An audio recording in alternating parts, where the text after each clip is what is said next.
Yay! I'm off to a lovely start. Yay! All right. We're AJAR. Thanks for coming out. Whatever night this is. We are going to improvise a novel up here on stage tonight, and we're going to each take turns narrating that novel. We're going to tag each other out. We're going to play each other's characters. We're all going to take different turns writing it. To get started, what we need is an occupation that your grandmother or grandfather actually had. Lawnmower. Construction worker. Lawnmower. Construction worker. Helicopter pilot. Helicopter Nice. pilot. Yeah. Shoe saleswoman. Shoe saleswoman. Okay. I think helicopter pilot? Helicopter Oh, pilot. yeah. I'm kind of feeling that. Yeah. I'm feeling that guy. Yeah. Cool. And yeah, what about a name for this helicopter pilot? What's this helicopter pilot's name? Jesus. Jesus. What else? Or Rick. Rex. Rick. I heard Rick. Rick. Great. Rick the helicopter pilot. Rick the helicopter pilot. All right. Pilot. Let's go ahead and get our chair set up. And ladies and gentlemen, when the lights come up, Rick the helicopter pilot.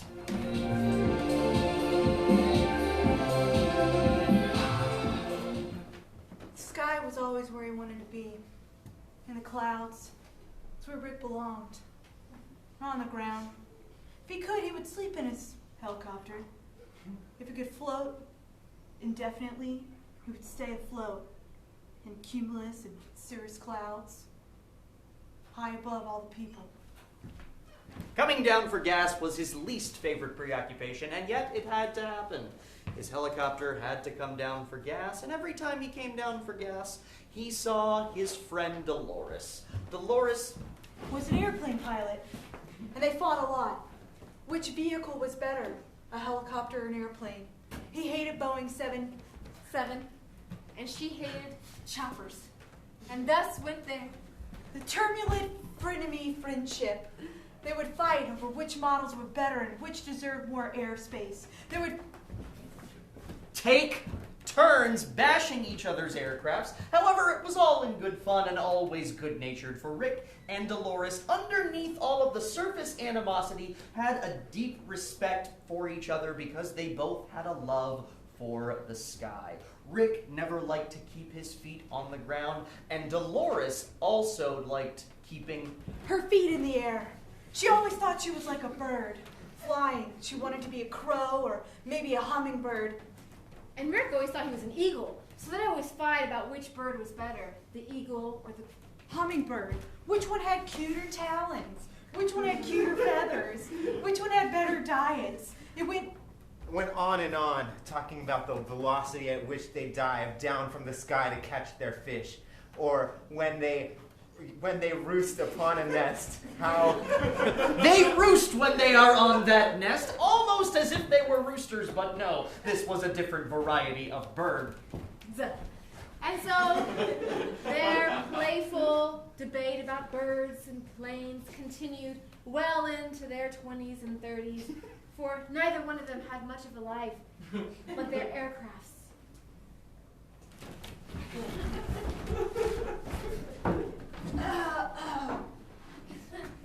Chapter 1. It's Rick. He's walking into the break room.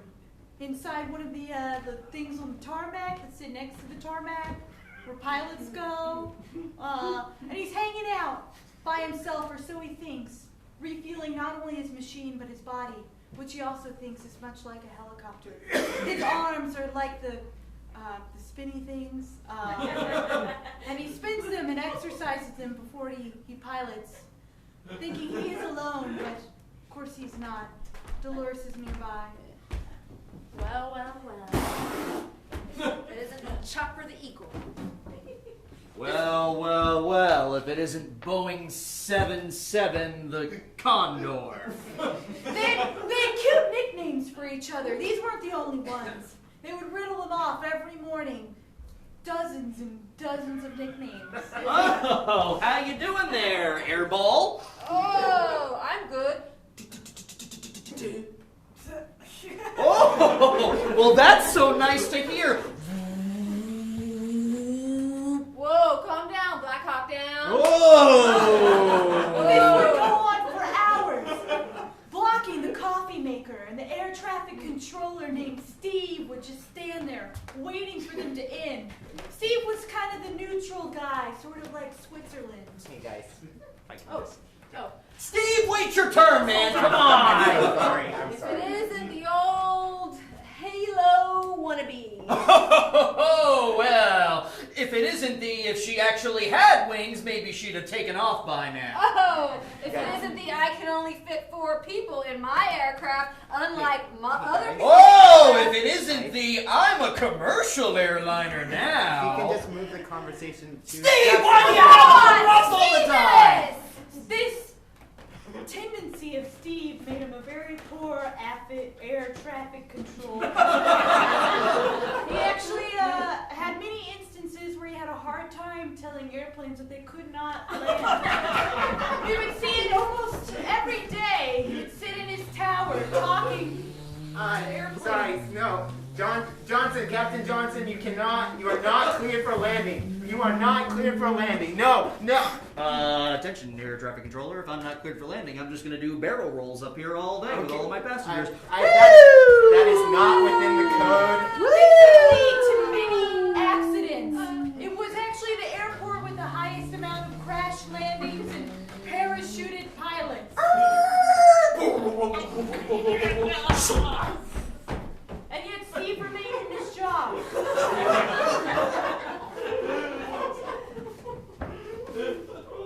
Well. How are they treating you up there, Dolores?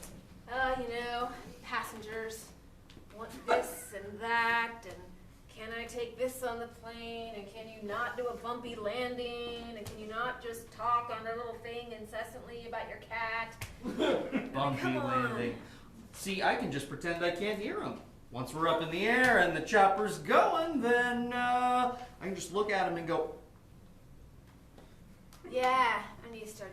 Well, I can't see them because I'm in the cockpit, but I got flight attendants to tell me everything. It's true. There were flight attendants everywhere. They were the eyes and the ears of the tarmac. And one such flight attendant named Tyler was constantly peeping in on their conversations, waiting for Dolores and Rick to say anything hot goss-worthy. So, did you hear about that prop plane pilot guy? He is horrible. Oh man, that guy should not be flying planes. I have no idea how he got his license. No, Mike, it's so embarrassing. Hey, Tyler. Tyler. What is with that? I don't know. Oh, it's just me. Chapter 2. Dolores finds herself in the cockpit of the Boeing 777. She's headed towards Arkansas.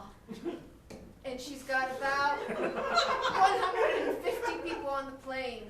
When all of a sudden, some heavy turbulence starts to happen.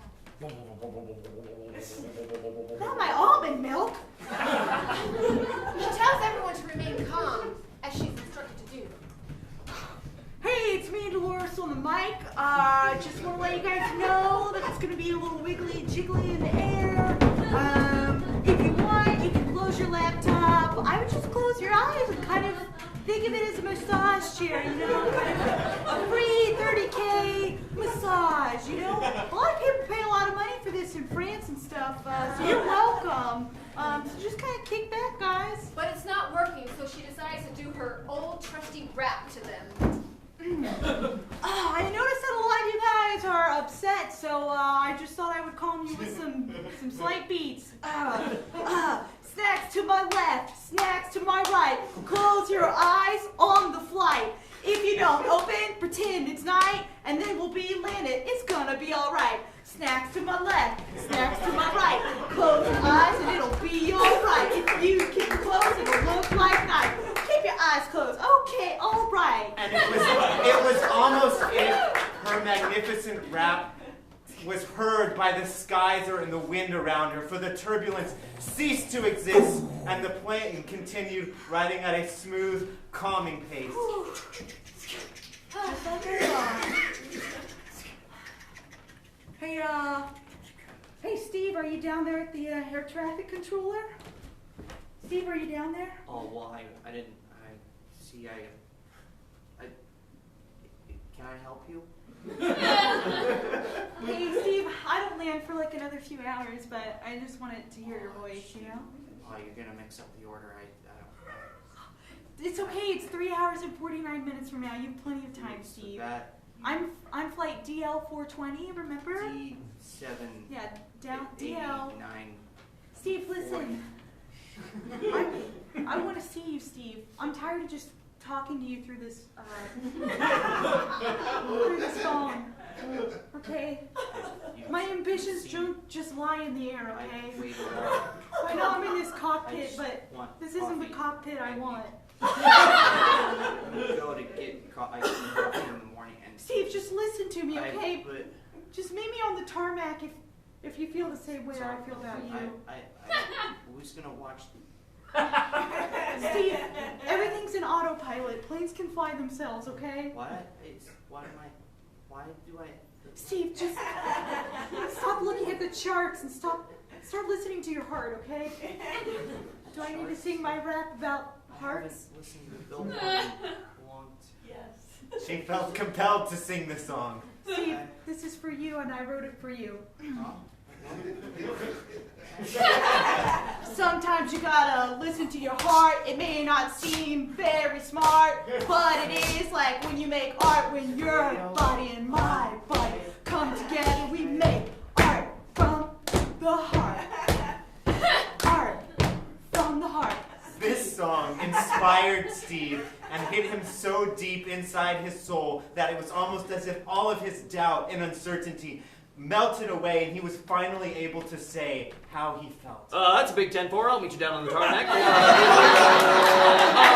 R&R time. Yes, that's R&R time with you and me. You and M-E. That is your flat code from now on. You and M-E. Yes. Meet me down on the tarmac right this very second. I will bring you down. I know you're not doing for another 3 hours and 45 minutes, but guess what? You're coming down right now, and you're going to meet with me right down there. You and me, over and out. Okay, Steve.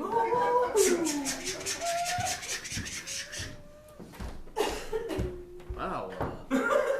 Dolores has a new friend, I guess. Oh, Rick, were you listening to that? Oh, I didn't know that you knew that I was, Oh.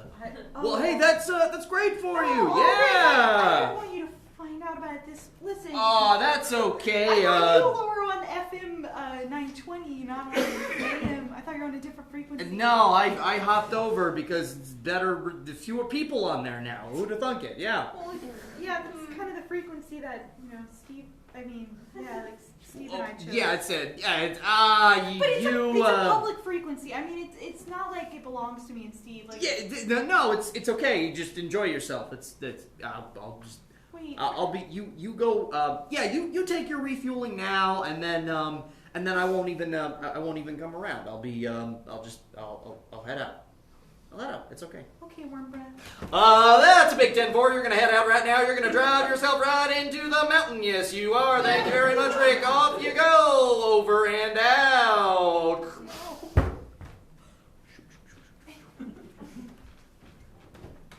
Rick? Rick was devastated. He hadn't switched onto that line, which he never uses, because he was going to ask Dolores to meet him at the cell tower that night. Dolores was the only person in Rick's life that never made him feel hurt. Oh, air's calmed down a lot up here. Chapter 3, the meeting on the tarmac later that night. Steve stood out on the tarmac in his very best suit, the one they gave him on the day he graduated from Air Traffic Controller Academy. Bespectacled with medals and other accolades from his time in the Air Traffic Controller School. He was at the top of his class, though you never would have known it until this day. He was prancing around like one does right before an exciting moment in their lives. Get late. It's gonna happen.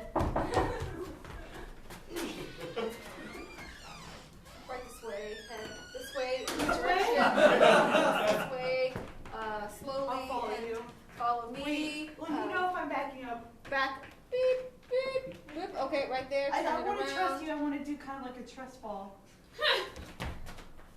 Am I backing up? And Dolores then sunk back into Steve's arms. Steve, you're so good at directing. You always know where to guide me and where to set me down, and sometimes it's hard for me. I feel like a balloon wafting in the air without a weight tied to it, you know? Like a plastic bag in the wind. I'm a land creature. And you tie me down. I'll always tie you down. Like a balloon tied to a turtle, slowly moving. It's the same pace. You're like a caged bird in my arms that I'll never let fly away. Oh. I've waited this much. I just want to put a little leash on you right now. In fact, I have one. You don't mind wearing it around your neck. That's cool. You know. Is this Tiffany's? No, it's Walmart special. Well, okay, why don't we just start with the necklace first? Okay. I want to get to know you. I want to get to know all the kinky and stuff you're into. Come again? Well, the leash, right? Oh, this is just to have you at my side at all times. Steve, I thought this was gonna work out, okay? It is. I'm not. It's kind of loose, so if you... Steve, I'm not gonna wear a leash. Not in public anyways, okay? I wore a child leash when I was younger. Those are good parents you have. You was not a good parent. I'm Shouldn't wild. have I that. was No. born to be free. It's dangerous. I was climbing trees, and my parents decided to put a child leash on me. They did. They would put me in the yard. And the child leash had a range of 25 feet.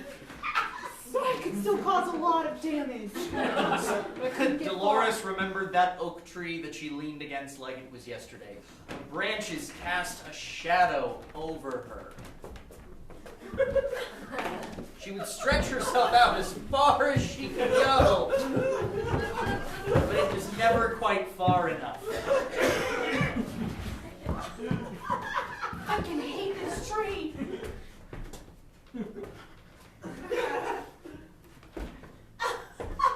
I hate you, tree. She blamed it all on the tree. But later, she would come to understand it was not the tree itself. It was her parents and their overprotective nature. I've seen what happens when people go in the sky. Crashes. They crash land and they parachute. It's too dangerous for you. You gotta stay here. We'll be land creatures, you and I. Steve, you can't live your life that way. Constantly thinking you're going to get in a car accident or an airplane accident. That's why I live here. I don't even go home. I have a bed back there. This Steve, is my whole world. that's not the life I want to live. I like clouds. Clouds, they're nothing. You can't grasp onto them. You can't put a leash on a cloud. Are dreams real?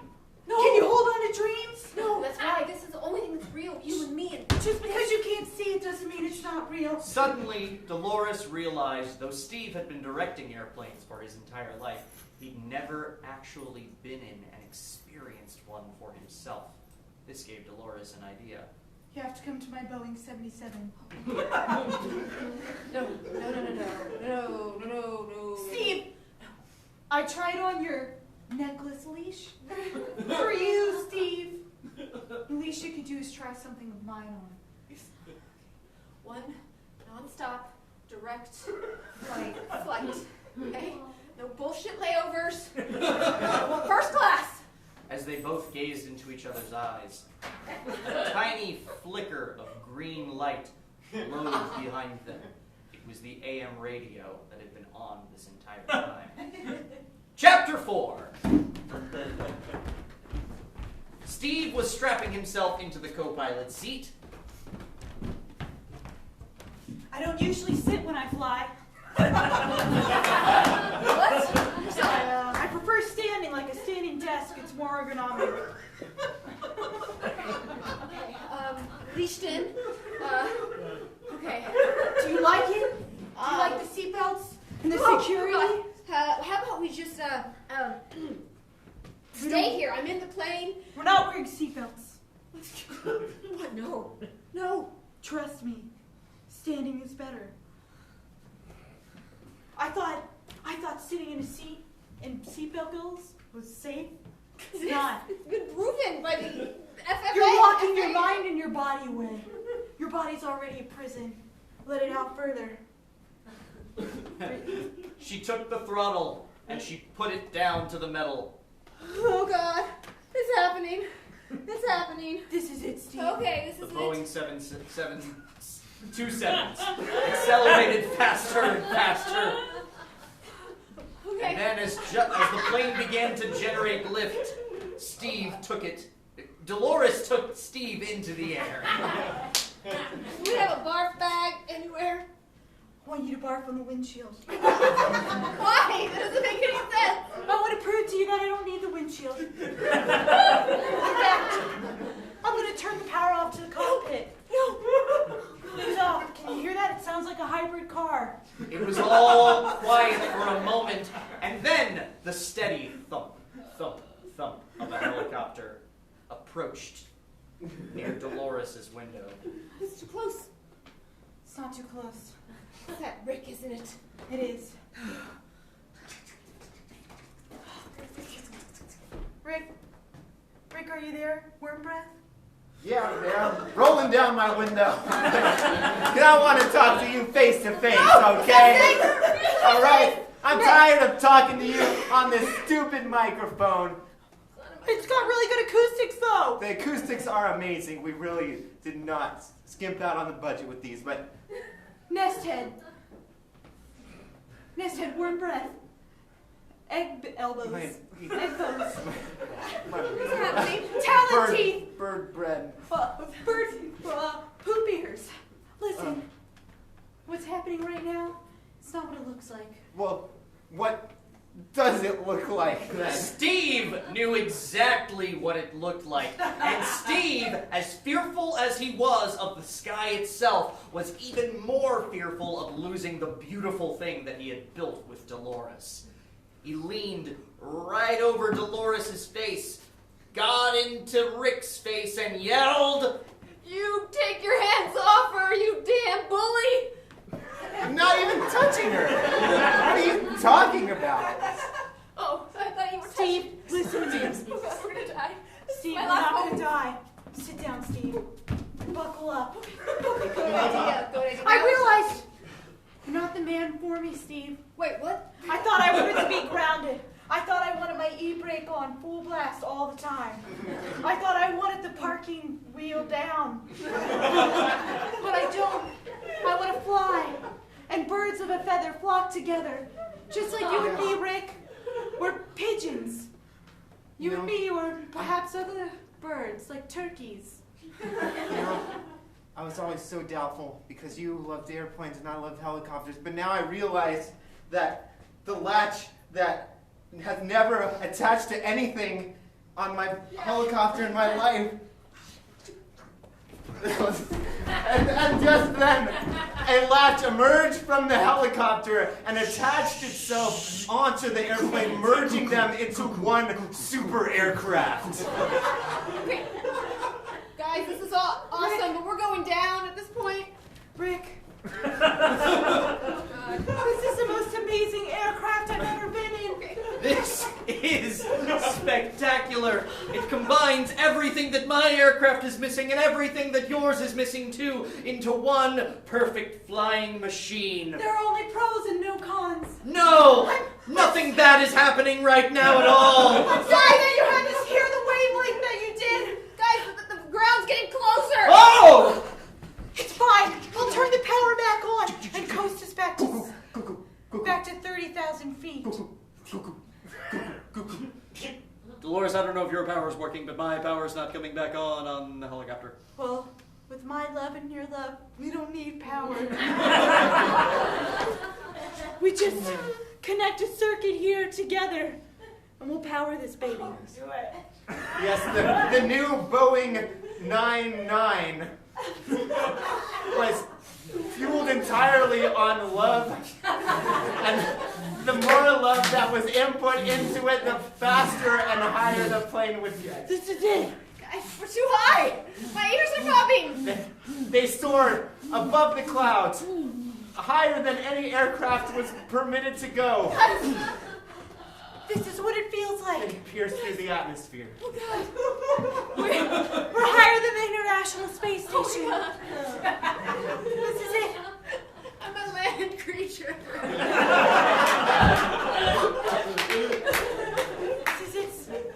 Rick, all I've ever wanted. Dolores. We've defeated the escape group Velocity. We're in outer space. We never have to return. We have more than enough continental breakfasts and lunches and snacks. Dolores, Rick, you're meant to be free. so are you. 0 G's and 0 restraints and 0 leashes. We're free in space. Okay, Steve, Yes, thank you. I've been here the whole time. we'll send you back down to Earth. Oh, how? What? No. Shoot, Oh my shoot, God. shoot, What are we shoot. doing? What's going on? Steve entered a small escape pod and immediately launched back down to Earth. This is it.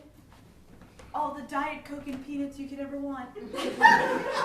All the pretzels in individually wrapped bags. Sir, would you like a gin and tonic with that?